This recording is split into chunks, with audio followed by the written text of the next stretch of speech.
College చదివి కొలువు చేస్తామనుకుంటే college చదివి కొలువు చేస్తామనుకుంటే అది రోజున నెత్తుటి మడుగులో ఈ తనువు సాలించి నావులే ఈ తనువు సాలించి నావులే రోడ్డు ప్రమాదములో కన్ను మూసిన కొడుగా కన్న కలలకు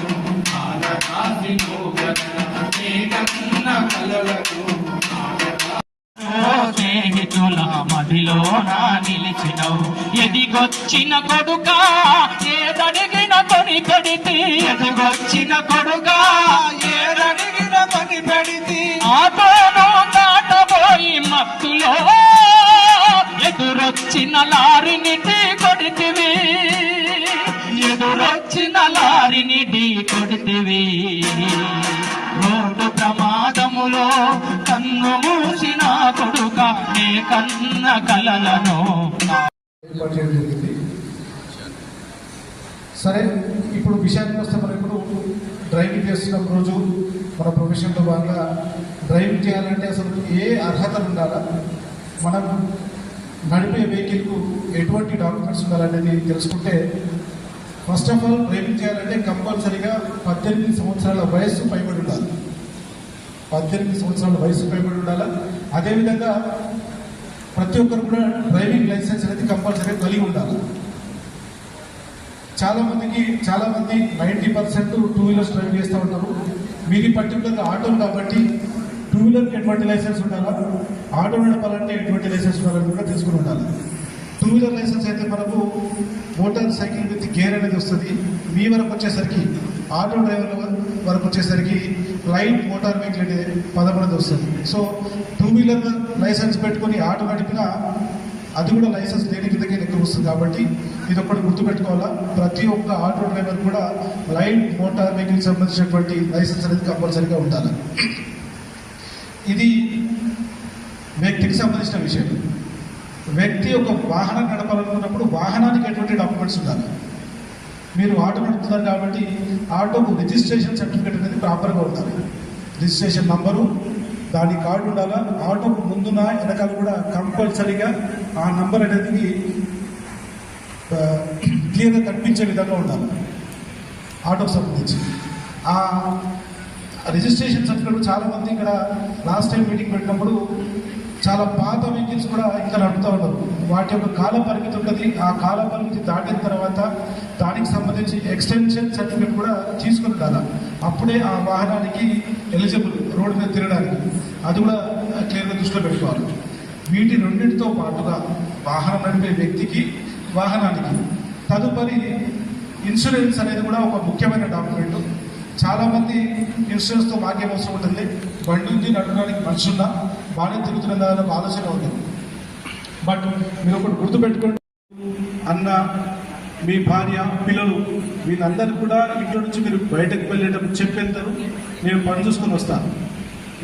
ఇక్కడ ఉన్న వాళ్ళందరూ కూడా పేద మధ్యతరగతి కుటుంబాలే. మీరు బయటకు వెళ్ళి సంపాదించుకొని తెస్తేనే కుటుంబం గడుస్తుంది.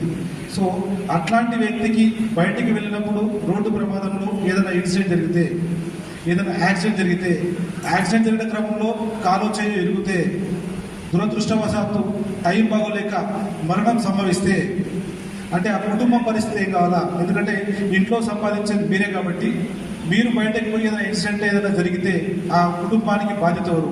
ఈ ఒక్క విషయాన్ని దృష్టిలో పెట్టుకుని మీరు బయటకు వెళ్ళేటప్పుడు ప్రాపర్గా బయటికి వెళ్ళాలా, జాగ్రత్త పరిస్థితి వస్తుంది. అప్పుడు ఆ కుటుంబాన్ని ఎవరు పోషించాలా? మీకు అయ్యే వైద్య ఖర్చులు ఎవరు భరించాలా? మీకు యాక్సిడెంట్ చేసిన వ్యక్తి కూడా చాలా పూర్ క్యాండిడేట్ అయి ఉండొచ్చు, వాళ్ళ దగ్గర డబ్బులు ఇచ్చే పరిస్థితి ఉంటుంది. అప్పుడు ఎవరు భరించాలి ఈ నష్టాన్ని? సో మీ వెహికల్కి కానీ ఇన్సూరెన్స్ ప్రాపర్గా ఉంటే ఆ ఇన్సూరెన్స్ కంపెనీ వచ్చేసి వీటన్నిటిని భరిస్తుంది. మీ వైద్య ఖర్చులకు అదేవిధంగా మీ యొక్క రెస్ట్ తీసుకునే కాలాన్ని కూడా ఎంతో కొంత జమా లెక్క కట్టి మీకు ఇచ్చేస్తుంది. సో ఇన్సూరెన్స్ వల్ల ఈ ప్రయోజనం ఉంటుంది. ఒకవేళ మరణం సంభవిస్తే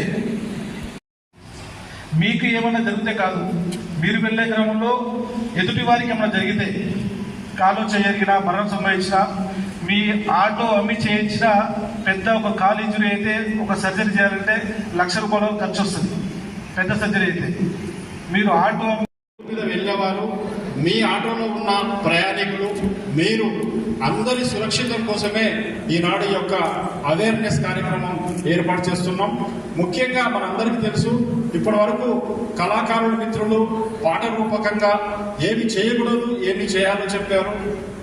పట్టణ సీఏ గారు ప్రతి రూల్స్ కూడా వివరంగా చెప్పారు. నా వంతుగా నేను ఒక చిన్న విషయాలు మీకు తెలియజేసి ముగిస్తాను. ఆటో డ్రైవర్లు మీరందరూ కూడా ఈఎంఐలో కొన్నారు, అవునా కాదా? ఈఎంఐ లోన్ పెట్టి కొన్నారు, అవునా కాదా? సో మీకు ఏదైనా ప్రమాదం జరిగితే ఈఎంఐ ఆగిపోదా?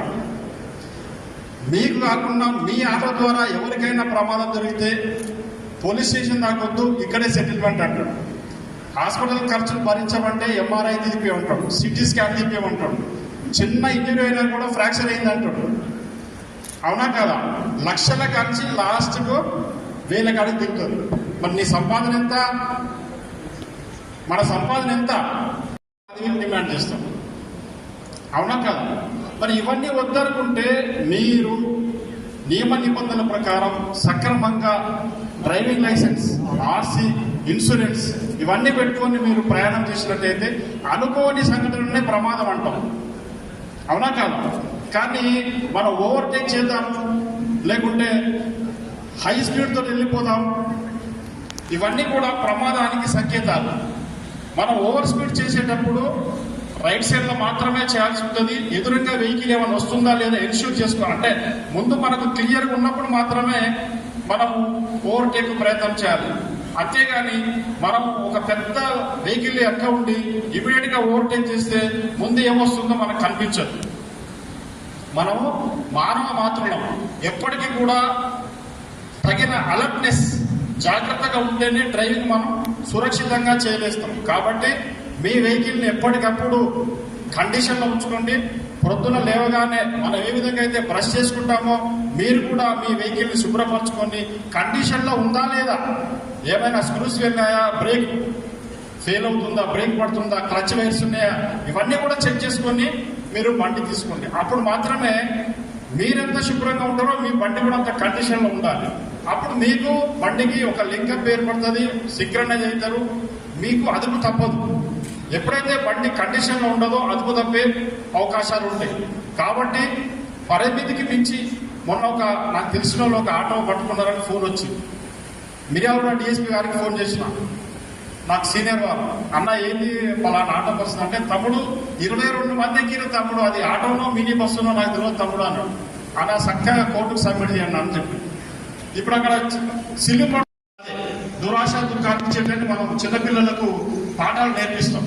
కాబట్టి పరిమితికి మా ఎస్ఐ గారు చెప్పారు 5 మంది, ఒక 2 అటెండ్గా నో ప్రాబ్లం, అవునా కదా సార్? మేమంటే బతకాలంటాం. కాబట్టి పరిమితి 5 ఉన్న కాడ ఒక 2, 8 ఉన్న కాడ ఇంకొక 2, అట్లా. అంతేగాని మీరు 10 మందిని 15 మందిని ఏమైనా ప్రమాదం జరిగితే మీతో పాటుగా వాళ్ళందరూ కూడా నష్టపోతారు. ఇప్పటి వరకు పెద్ద పెద్ద ప్రమాదాలలో, ఆటో ప్రమాదాలలో 2, 3 డెత్స్, విపరీతంగా డెత్స్ అయితే, ఎప్పుడైతే డ్రైవర్ సీట్ పక్కన అటు ఇటు కూర్చుంటారో నీకు స్టీరింగ్ ఫ్రీ మూమెంట్ ఉండదు. సో నీకు ఏదైనా వెహికల్ వచ్చినప్పుడు నువ్వు తప్పిద్దామంటే స్టీరింగ్ టైట్ అయిపోతుంది. ఎందుకు? నీ పక్కన అటు ఇటు కూర్చుంటారు కాబట్టి. ఎప్పటికైనా గుర్తుపెట్టుకోండి, డ్రైవర్ పక్కన కూర్చోవటం నిషిద్ధం. इधर కూర్చున్నప్పుడు నీకు స్టీరింగ్ नेग्लेक्ट कर देते हैं. बट हाईवे है या कहीं पर भी ट्रैफिक होता है तो एक्सीडेंट कभी भी हो सकता है, हमें नहीं पता रहता है, तो वो पहनना है. तीसरी चीज, जो ट्रैफिक सिग्नल्स है उसको फॉलो करना है. कहीं कहीं पर पुलिसमैन होता है, कहीं पर ट्रैफिक सिग्नल्स काम नहीं करते हैं, बट उसमें आपको अवेयरनेस होनी चाहिए कि मुझे किस रास्ते से जाना है. थोड़ा वेट कर लेंगे 5 मिनट तो ठीक है, but don't lose your life lose नहीं करना है. 4th चीज, जो ड्राइविंग लाइसेंस कैरी नहीं करते हैं, ड्राइविंग लाइसेंस ऑलवेज कैरी करिए। एक और चीज़ है जो बहुत ज़्यादा आजकल चल रही है, जो आप लोगों को नहीं करना है, drunk and drive. Maximum accidents जो होते हैं वो ड्रंक एंड ड्राइव के होते हैं। आपको नहीं पता है कि कौन आप पे कौन सा व्हीकल आपको भिड़ सकता है। क्या पता आपने ड्रंक एंड ड्राइव किया हो तो किसी की लाइफ का लॉस हो, या फिर किसी दूसरे ने किया हो तो उससे आपका लाइफ का लॉस हो सकता है। कोशिश करें कि ड्रंक एंड ड्राइव का केसेस ना हो, और आपके फैमिली है, ब्रदर्स है, एवरीवन को ये चीज़ अवेयरनेस करेंगे कि कभी भी ड्रंक एंड ड्राइव का केस नहीं होना है। और हमेशा ध्यान रखिए, आपकी लाइफ है, आपकी रिस्पॉन्सिबिलिटी है। एक बार इंसिडेंट हो गया तो उसके बाद बहुत मुश्किल होता है। तो इस डर से नहीं करना है कि कोई आपको बोल रहा है या किसी आपका चालान कट जाएगा, पर इस डर से करना है कि ये मेरी लाइफ है, मुझे इसका ख्याल रखना है। ये सबसे ज़्यादा जरूरी है। रेस्ट వేరే వెహికల్స్ 2 వీలర్స్ కానీ 4 వీలర్స్ కానీ వాళ్ళు ఒక డెస్టినేషన్ సోర్స్ నుంచి ఒక డెస్టినేషన్కి వెళ్ళిపోతారు. బట్ ఎక్కువ టైము రోడ్ పైన ఉండడము, ట్రాఫిక్ పోలీసు, మీరు అందరూ ఆటో డ్రైవర్స్, సో దీనికోసం మీకు ఈ రోడ్ సేఫ్టీ గురించి చెప్పడము చాలా ఇంపార్టెంట్.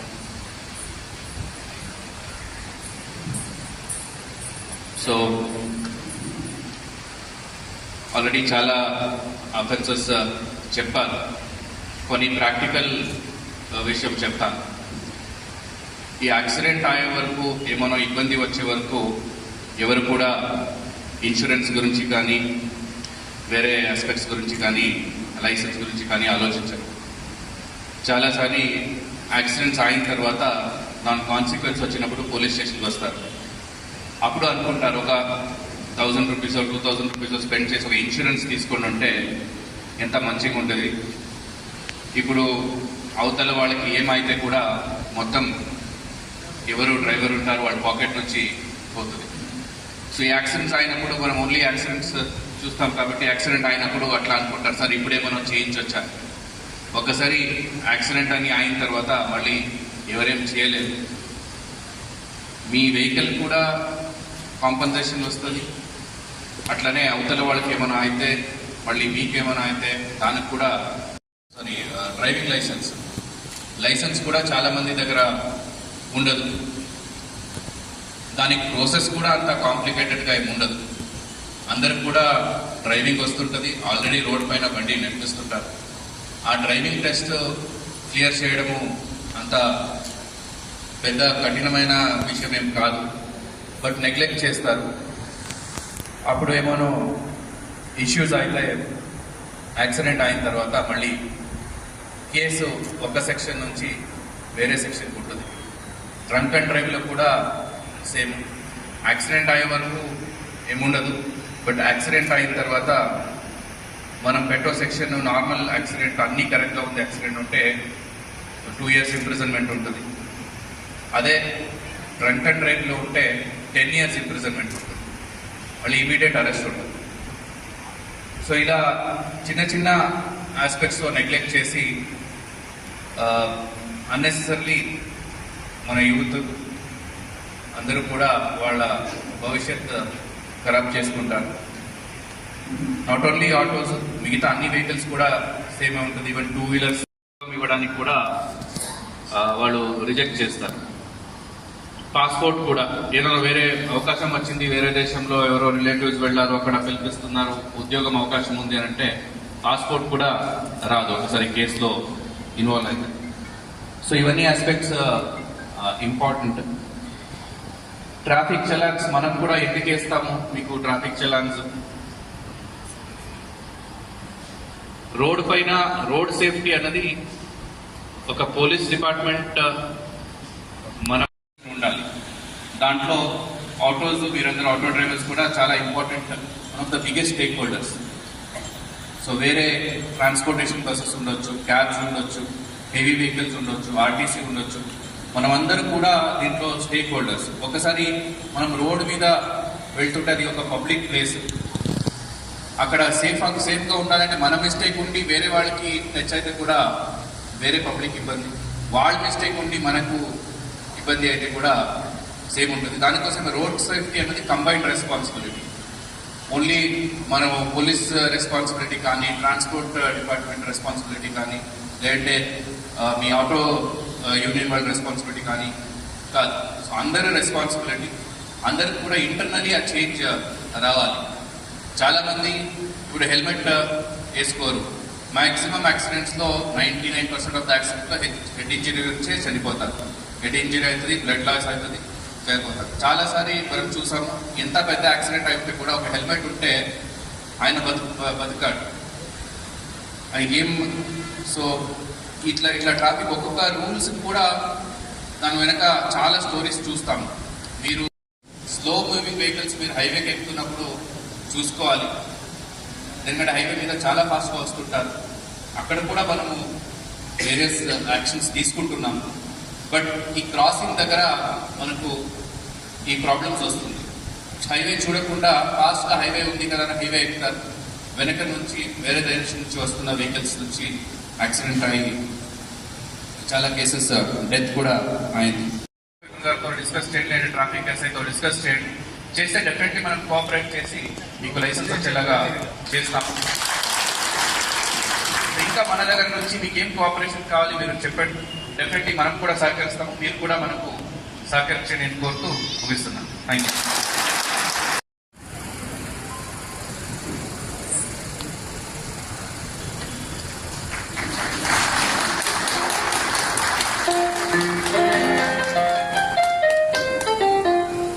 అదేవిధంగా గౌరవనీయులు రాజేష్ మీనా ఐపీఎస్ గారు